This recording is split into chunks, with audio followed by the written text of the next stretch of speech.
Ya tenemos en los estudios de Mundo de Blue al ministro de Gobierno, José de la Gasca. Bienvenido, ministro. ¿Cómo está usted? Mónica Mendoza y Gustavo Navarro lo saludan aquí en Mundo de Blue. Bienvenido. Muy buenos días, Mónica, Gustavo, chao. Tranquilo, Qué gusto verte ministro, ahora la verdad me da mucho nuevo... gusto verlo y escuchar lo que acabo de escuchar, porque hace mucho tiempo me escuchábamos a un asambleísta decir que había acuerdos, que desde otras bancadas políticas el gobierno les planteaba darle espacios, y muchos del sector del periodismo y analistas políticos que dicen que esa es la política que debe existir, la de acuerdos, y no de cuotas de poder, sino de representación. Ellos también tienen un capital político que sea respetable. Así es, correcto. Bien, buenos días a todos. Gracias por la oportunidad de estar en estos micrófonos. ¿Lo han felicitado, ministro, por esto? Sí, me han felicitado. La verdad es que no entiendo por qué. Nosotros estamos haciendo un trabajo por el país. No, porque ha habido acuerdos, porque se ha logrado negociar, porque la asamblea tuvo otro rostro, ¿no? Hay unos que están molestos, pero otros no. Sí, lo estoy viendo justamente aquí al frente al señor Alfredo Serrano. Lamentable su postura del día viernes y de ahora. Hablar de cosas que él sabe que son completamente opuestas a lo que menciona. Lo que él llama como componendas, nosotros lo hablamos y lo mencionamos como reflejar en la asamblea el resultado electoral. Ustedes sabrán que en la primera vuelta nosotros sacamos un bloque importante de asambleístas, 66 para ser exactos. De ahí se han venido sumando algunos otros de otras tiendas políticas independientes, gente que ha visto, como nosotros, un proyecto de país hacia un nuevo Ecuador, que se libre de las garras del narcotráfico, que esté opuesto a los pactos con la impunidad y demás. Y así ha sido el bloque de Pachacutic. Hace unas par de semanas nosotros llegamos a un acuerdo con ellos, con los 9 de ellos, y esto hay que decirlo. Estuvo ahí sentado en esa mesa de trabajo, que no fue ningún saludo protocolario, en el Palacio, en el Ministerio de Gobierno, por cerca de 4 horas y más, conversando sobre los temas de país, la gran agenda legislativa, los asuntos que golpean a la realidad ecuatoriana, la inseguridad, los problemas de salud, los problemas de educación y demás, buscando los puntos de convergencia entre la agenda de Pachacutic y nosotros, porque ellos responden a su ideología, responden a sus bases, y tienen asuntos sobre los que ellos defienden, que definitivamente son propuestas legítimas que recogen de sus colectivos, de las comunidades, de los pueblos. ¿Actualmente qué han pedido o cuál sería no son gobernaciones, acaba de decirlo, que no han pedido gobernaciones, que no han pedido ministerios, lo que han pedido de poder. No han pedido eso. Lo que ellos dijeron es: nosotros creemos que somos una fuerza y creemos que esa fuerza debe representarse en espacios importantes dentro de la Asamblea Nacional. Y ahí ven ustedes una segunda vicepresidenta, Carmen Tiupul, representante de Pachacutic. Está previsto, entiendo que se ha emocionado que la señora Cecilia Baltasar, también representante de Pachacutic, esté presidiendo la mesa de educación, importante sector. Vemos también que el asambleísta Nango forma parte de la Comisión de Fiscalización. Tenemos que el asambleísta Cerda está dentro de la Comisión de Transparencia. Vemos que el señor Fernando Nantipia forma parte de la Comisión de Justicia. Es decir, esta plurinacionalidad, esta pluralidad dentro de la Asamblea Nacional se está viendo, y eso no significa componendas, como lo dice el señor Serrano. Esto no significa que nos pidan espacios dentro de la Asamblea para el partido. Claro, no hay hombre de maletín. Eso no existe dentro del gobierno del presidente Novoa, y eso definitivamente nunca va a existir mientras yo esté en el Ministerio de Gobierno. Entonces, lo que hemos hecho es simplemente conversar, estructurar una asamblea distinta. Vemos ahora un presidente joven, una mujer vicepresidenta joven, vemos una vicepresidenta indígena, vemos un bloque mayoritario importante, vemos cómo se siguen sumando adherentes a esta mayoría. Algunos califican de frágil.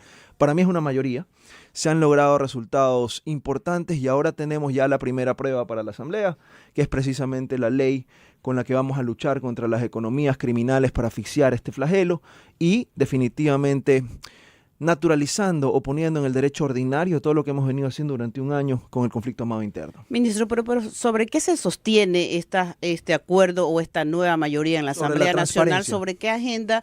Porque el mismo día de la elección el asambleísta Patiño dijo que esto estaba pegado con baba, que no se garantiza una mayoría para aprobar leyes. ¿O qué le responde usted? Menos mal dijo que estaba pegado con babas y no con polvo blanco como en las narcovalijas. Pero no, a él se le caen las babas porque definitivamente no ha podido ver que en esta asamblea se concrete algo que ellos siempre han querido, que es tener el control de una asamblea totalitaria, que la vimos durante año y medio haciendo una oposición destructiva, acérrima, donde lo único que se trataba era de destruir y desfigurar el rol fiscalizador de construcción social de la Asamblea Nacional y más bien simplemente dedicarse a un asedio al Ejecutivo, a los ministros. Vemos la cantidad de juicios políticos que se pretendían poner, vemos la cantidad de peticiones infundadas que se hacían a todos los ministros para tratar de con eso amenazarlos con el juicio político y demás. Creo que hoy la Asamblea cambia de rostro, cambia de integrantes, cambia de participantes y eso creo que el Ecuador lo está viendo. Nos dicen a nosotros, bueno, ahora ya no tienen excusas. Nunca hemos necesitado excusas, pero sí que nos dejen trabajar. Hoy creo que la Asamblea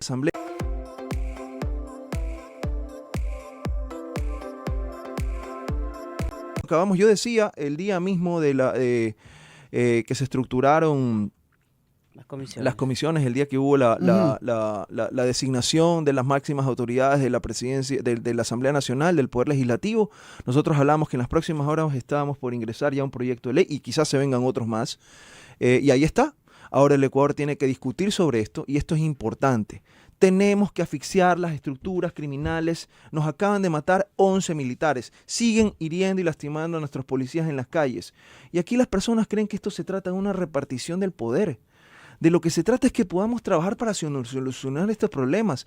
¿Qué pasó hace 2 semanas que nos asesinaron brutalmente 11 militares en Orellana? ¿Qué pasó? Ahí está la minería ilegal. ¿Qué tenemos que hacer? ¿Qué tenemos que hacer? Luchar contra eso. Ahí tenemos una ley que recoge principios del derecho internacional humanitario, aprobados en la humanidad, en el globo, hace más de 75 años que en la Comisión de Ginebra. Lo que estamos haciendo es naturalizar eso dentro del Ecuador, para que no tengamos que estar recurriendo a los estados de excepción a cada rato y gobernar a través de estados de excepción para poder hacerle frente al flagelo del narcoterrorismo, minería ilegal y de todo lo que significa la toma del crimen organizado transnacional / terrorismo en el Ecuador. Esa figura del narcoestado, contra eso hemos venido luchando más de un año a través de estados de excepción. Pues bueno, la Corte Constitucional nos ha dicho, no puede usted estar haciendo esto vía estado de excepción todo el tiempo. Usted necesita encontrar medidas dentro del derecho para poder solucionar. Ministro, ahí está la ley. Finalmente vamos a ver esta gran prueba de la Asamblea Nacional. Usted como operador y negociador en este caso, porque ha estado haciendo la gestión previa que exista una asamblea constituyente o lo que se planteaba, hoy también como que se bajó la tensión, hay la operatividad, tal vez, como usted dijo, hay los mecanismos para que se logre llegar a acuerdos y modificar ciertas reformas en leyes que son de materia de seguridad, pero también hay ley de minería, ley de conflictos de intereses, a las reformas en la materia laboral, que para los indígenas era algo de lo que exigían. ¿Cómo han llegado o qué líneas han marcado en ese terreno? ¿Se refiere con Pachacuti? Ajá. Es simple, nosotros conversamos que definitivamente necesitamos encontrar la sinergia, los puntos de convergencia con ellos para que esto sea una alianza de largo aliento. Okay. ¿Eso qué significa? Habrán puntos en los que ellos no estén de acuerdo, habrán puntos en los que nosotros sí estemos de acuerdo y tenemos que encontrar ese resultado para que sea operativo. Ellos dijeron bien claro y lo que quedamos es en seguir conversando y en depurar estas líneas. ¿Qué quieren en la minería? ¿Qué es lo que le han dicho? Bueno, ellos tienen sus luchas con respecto, por ejemplo, a los recursos hídricos, a las fuentes de agua, a preservar las fuentes de agua, a que sea la minería, digamos, lo más responsable posible porque ellos cuidan sus fuentes de agua y eso está bien. También necesitamos, por otra parte, el desarrollo. También necesitamos que esas regalías derivadas de la minería vayan también a los sectores de las comunidades donde están ellos. Pero hoy, ¿cuál es el problema? Que todo eso ni se defiende, ni se regula, ni va en beneficio del Estado, sino que tenemos ese gran problema, enorme problema de la minería ilegal, que contamina, que destruye, que cuando hay lluvias se derrumban los cerros por la minería ilegal, que tienen esas contaminaciones de minería a cielo abierto, y luego además que financian, y lo más importante, que financian las economías ilegales, que financian en los grupos narcoterroristas. Vemos, por ejemplo, lo que pasó en Orellana hace 2 semanas. Entonces, eso es, por ejemplo, aquí es donde vamos a ver esta prueba de que la Asamblea haga un trabajo distinto. Entonces nosotros decíamos, y usted mencionando, que la idea de la constituyente, por supuesto que es una idea, y siempre ha sido una idea, no solo una idea, sino un ofrecimiento de campaña. Entró con paz de espera, dijo usted la semana pasada. Sí, ¿por qué? Porque tenemos una Asamblea que debe trabajar, y la Asamblea Constituyente, si usted lo ve en el actual ordenamiento constitucional, en el artículo 444, y en el parágrafo de las modificaciones constitucionales, es la vía más extrema para el cambio constitucional. Antes tenemos reformas, enmiendas y demás. Entonces, si tenemos una Asamblea que promete trabajar por los ecuatorianos y se necesitan estas reformas constitucionales. Vamos a ver qué pasa con esta ley ahora que acabamos de presentar este día sábado, esta ley para asfixiar los recursos criminales, porque ahí hay reformas económicas, por supuesto, es una económica urgente, pero también hay temas de seguridad. ¿Por qué? Porque es necesario este vínculo para poder asfixiarlas, ¿no? Entonces usted necesita reglas claras para que nuestras Fuerzas Armadas, para que nuestra policía pueda luchar efectivamente contra ellos. Por ejemplo, que no haya este turismo carcelario, que entran, que los meten un día y salen a la media hora, que salen al día siguiente. Pero son los mismos operadores de justicia. Sí, pero por ejemplo, entonces usted ya le quita el problema porque empieza a fijar reglas donde se establece una obligatoriedad para la prisión preventiva cuando se trata de este tipo de combatientes. Okay. Que la ley lo establece, el proyecto, que el proyecto los califica como combatientes, ¿no? Entonces, okay. es una distinción, eso es un criterio que viene desde el derecho internacional humanitario. Okay. Entonces, aquí hay cosas muy interesantes y yo sé que van a venir personas a decir, no, que ustedes están siendo autoritarios. Los derechos humanos, ya por ahí hablaron. Yo siempre respetaré el discurso de los derechos humanos, pero no necesariamente el hipergarantismo, que necesariamente en esta realidad constitucional que tenemos se desarrolló de una manera que no calza con la realidad que tenemos hoy. Entonces, nosotros queríamos una sociedad y soñábamos una sociedad hipergarantista donde se respete los derechos de todas las personas al momento de un procesamiento.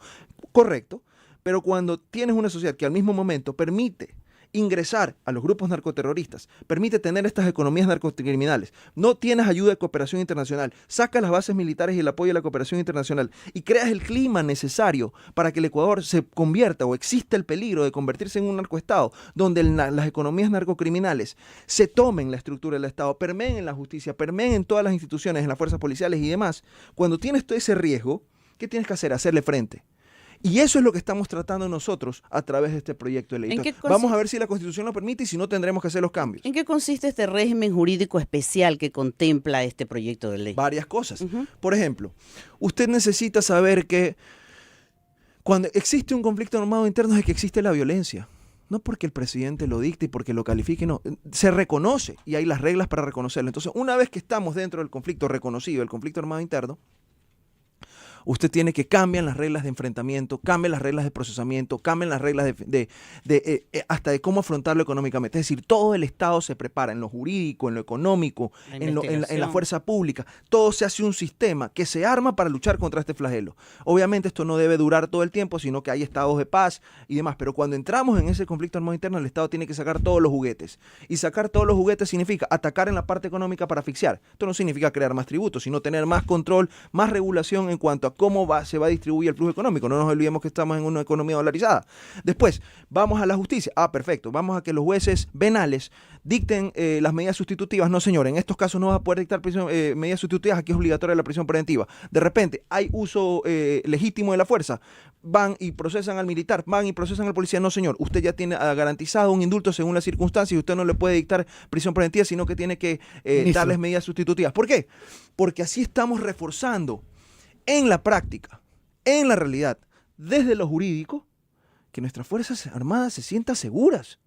Usted ve las cifras, les pido por favor a los ecuatorianos, no señor Serrano, que no sabe ni el que ha reconocido públicamente que ni siquiera ha leído el proyecto. Creo que en responsabilidad legislativa ya debió leer el proyecto desde el mismo día sábado. Pero yo pido que lean el proyecto para que vean las cifras escandalosamente cómo subieron en el 2022, que ya tenemos más de 4.000 muertos violentos, y cómo subieron en 2023, se casi duplicaron. Y cómo se redujo en 2024, pero aún así sigue siendo alto. ¿Por qué? Porque está creado todo el escenario social y jurídico para que las economías criminales no tengan un freno en el derecho y tengamos que simplemente enfrentarlas a través de los estados de excepción. Esa no es la naturalidad y por eso es la importancia de ese proyecto de ley. Esto va a frenar las extorsiones que también a diario...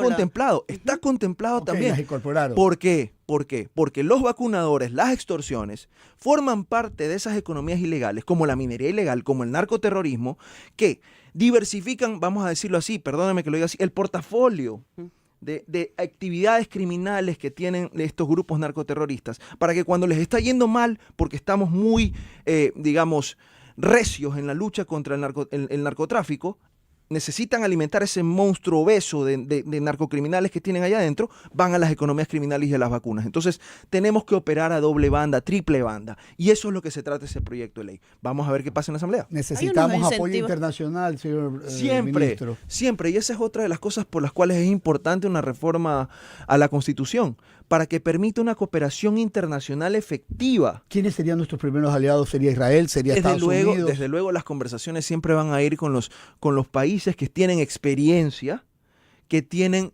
además los recursos y que tienen la voluntad de estar con el Ecuador y de luchar contra este flagelo internacional que nos afecta a todos. No tenemos duda que somos tierra fértil, han declarado otros 3 grupos, de Aragua, está también los disidentes de la frontera, el Olivier Sinisterra, o sea, tenemos, aquí ya vienen todos. Es exactamente. Como turismo de terrorismo. Es que hoy en día no podemos decir que los problemas del globo, como el narcotráfico, como la minería ilegal, como la trata de personas, son problemas localizados en países y que no trascienden a las otras economías y a las otras y a la comunidad internacional para nada.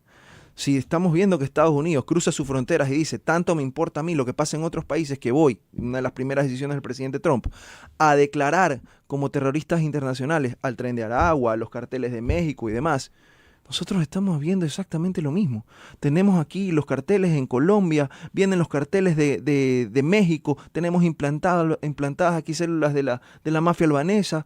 Entonces, ¿qué tenemos que hacer? ¿Pensar que somos una isla, un compartimento estanco, donde aquí las cosas se solucionan por arte de magia dentro de la localidad, dentro de lo que pasa aquí en el Ecuador? No se puede. Necesitamos también ese tipo de reformas, pero tenemos que hacer los cambios internos. Y eso pasa porque tengamos las leyes adecuadas para poder enfrentar de una manera eficiente, decidida, y para que los resultados se vean al corto plazo y el conflicto se acabe en un corto plazo, este tipo de reformas legales y constitucionales. Ministro, ¿qué reformas a la Constitución plantean? Si bien ya entró en compás de espera la constituyente, como usted dice, y ahora hay una mayoría en la Asamblea, hay gobernabilidad y con quién se puede conversar en la Asamblea, Ejecutivo, Legislativo, ¿qué reformas está contemplando? ¿Qué reformas está contemplando el gobierno? Mire, es interesante. En la lógica, normalmente usted tiene que todo el ordenamiento jurídico debe seguir un orden desde la punta de la pirámide hasta la base, ¿verdad? Desde los derechos humanos, los tratados internacionales, la Constitución, todo debe regarse en el ordenamiento jurídico interno. Y está bien, así debe ser.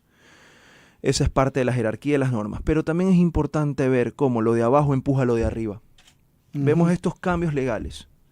Necesariamente, y hay algunos que hablan, eso es inconstitucional, porque pasa que esto de aquí, que estamos declarando, por ahí creo que escuché, de derecho penal del enemigo y un montón de cosas. Muy bien, discútanlo.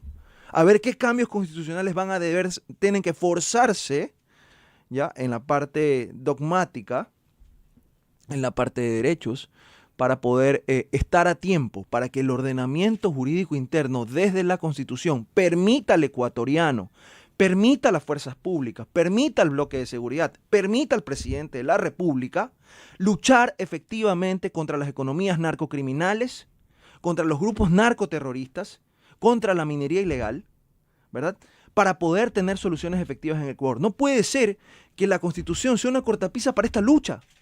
Claro que hay que respetar los derechos humanos, por supuesto, pero tenemos que garantizar la paz, pues. ¿Qué reformas a la Constitución, aparte del envío de esta ley? Digo, por ejemplo, vamos viendo qué pasa con la ley. Nosotros creemos, fuera de la parte de la estructura, que si se tiene que sacar el Consejo de Participación Ciudadana, que se hay que modificar a 3 poderes del Estado, que obviamente tenemos que hacer cambios de quitar la parte como se metió el Estado dentro de la economía a través de la Constitución, poniendo al Estado ecuatoriano como el actor más importante o principal en el modelo de construcción de desarrollo y económico, fuera de todas esas cosas que son importantísimas, ya en la parte que al ciudadano le golpea, tenemos que ver que en esta Constitución hipergarantista, repito, se equiparan las personas privadas de la libertad con los adultos mayores, con los niños, con las personas con enfermedades catastróficas.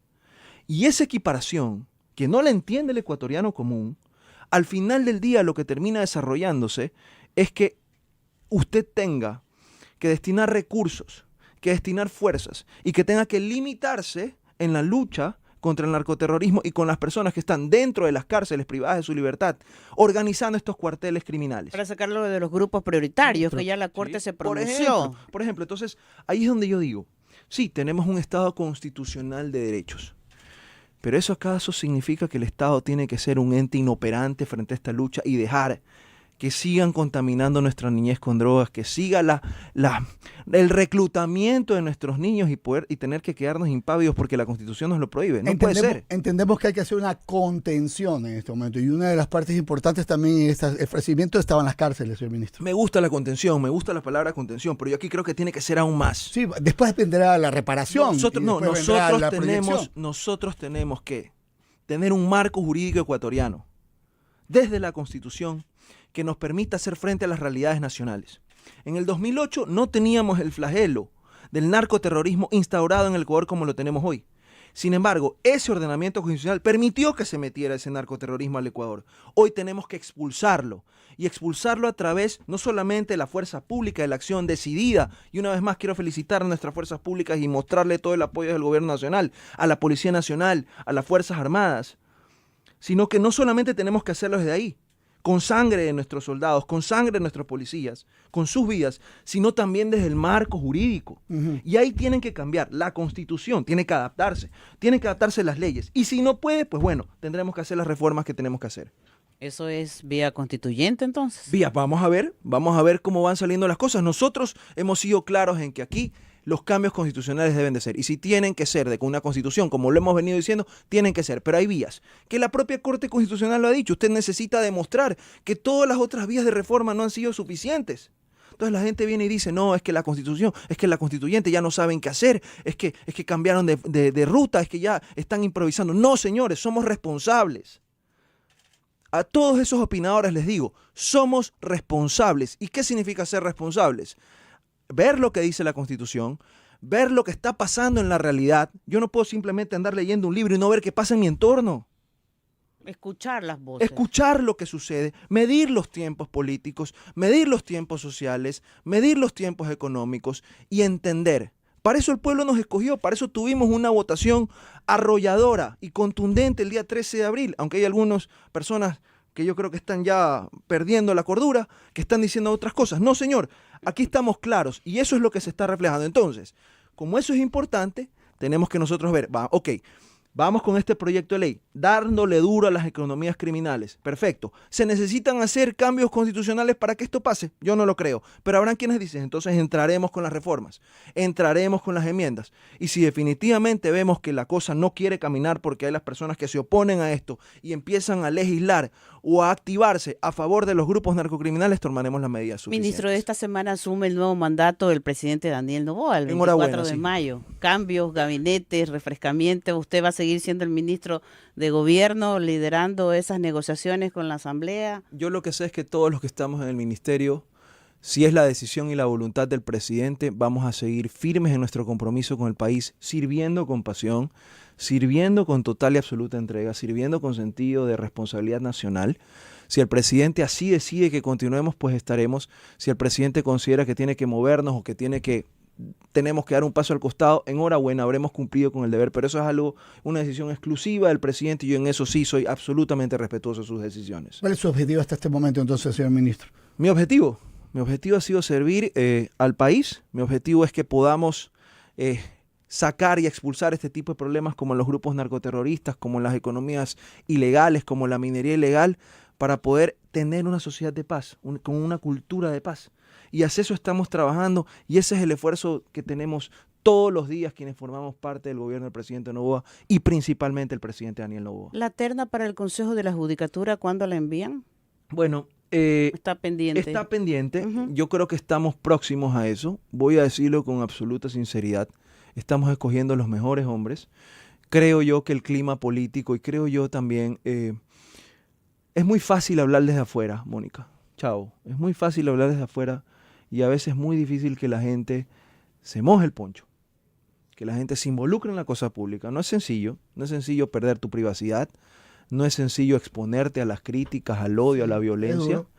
Y por eso yo sí celebro e invito a los ecuatorianos de bien, que los hay, muchísimos, que valen la pena, que quieren transformar este país de adentro hacia afuera, que quieren ver una sociedad con una institucionalidad que permita creer en la justicia, que se involucren. Y en eso estamos próximos a eso. Son nombres que hemos ido barajando con el presidente de la República, siempre viendo los mejores hombres, las mejores mujeres para esos puestos, y yo creo que en los próximos días estaremos. No quiero anticiparme porque ya lo he dicho antes, siempre pasa una cosa y otra cosa, pero estamos próximos. Ministro, ¿y qué pasó con los votos socialcristianos? Con 4 votos los socialcristianos han querido presionar para algunas resoluciones. Alfredo Serrano dijo que lo presionaban el viernes, que lo perseguían, que lo acosaban por una votación y de hecho perdió uno de sus asambleístas, se quedó con 3 asambleístas. Yo creo que Alfredo todavía no se repone de la paliza verbal que le dio la prefecta de Esmeraldas, Roberta Zambrano, que todos las escuchamos, que hablaba desde su sentir, en el cual ha reflejado pues que el Partido Social Cristiano, teniendo en ese momento 4 asambleístas, pretendía actuar como que si fuera un bloque de 66. Yo creo que hay que ubicarse, hay que darle una dosis de ubicatex como la que le dio la asambleísta Zambrano, la prefecta Zambrano, pero ya sabremos, aquí estamos para construir diálogo. Siempre los he invitado al diálogo, he conversado con el señor Serrano, él sabe en los términos en los que hemos conversado, repito, nada de componendas, peor que se nos vengan a exigir cosas que en mi criterio no caben, y simplemente nosotros hemos optado por tender la mano a todos, pero por estrechar la mano de quienes ven como nosotros y que están en estas ayudas sin piola, ¿no? Entonces, a eso es lo que es este nuevo Ecuador, esa es esa asamblea distinta y eso es lo que desde el gobierno del presidente Daniel Noboa nosotros hacemos. Gobernabilidad puede ser sinónimo de poder y no abusar de él. En ese sentido, algunas personas quieren saber cuáles son esos principales proyectos de ley luego de esto que viene. La gobernabilidad es algo que el ecuatoriano pide y exige. Sí. Cuando usted ve que el ecuatoriano vota por un bloque mayoritario como el del presidente, el de ADN, que respalda el gobierno del presidente Noboa, y luego ve que tiene el presidente Noboa más del 53% en las elecciones del 13 de abril, usted se da cuenta que el mensaje es: nosotros creemos en este proyecto. La ciudadanía quiere saborear las mieles del triunfo con proyectos de ley que sean... La ciudadanía quiere una lucha frontal contra el conflicto armado interno. Sí, lo quiere. La ciudadanía quiere cambios profundos en la estructura del Estado. Totalmente. La ciudadanía quiere un presidente de decisión. La ciudadanía quiere un presidente que no pacte con las mafias. Correcto. La ciudadanía quiere no pactos con la impunidad. La ciudadanía no quiere la vieja política.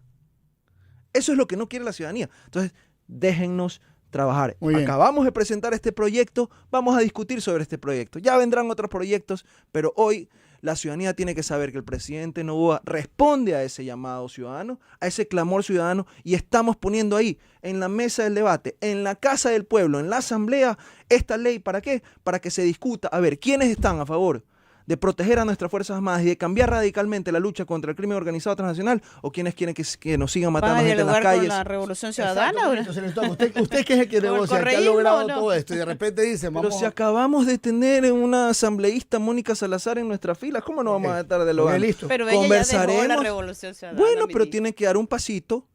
Nosotros sabremos entender que ese pasito tiene varias lecturas. O sea, ustedes lo están esperando en la frontera. En la frontera, por supuesto. Si quieren, crucen. Aquí le damos los papeles. ¿Van a sumar más asambleístas de la revolución? Yo creo que es inevitable. Renegados de la Revolución Ciudadana. Es inevitable que existan personas que se hayan cansado de ver los modelos antiguos, caducos, de cómo hacer política y que definitivamente estén mirando un nuevo Ecuador.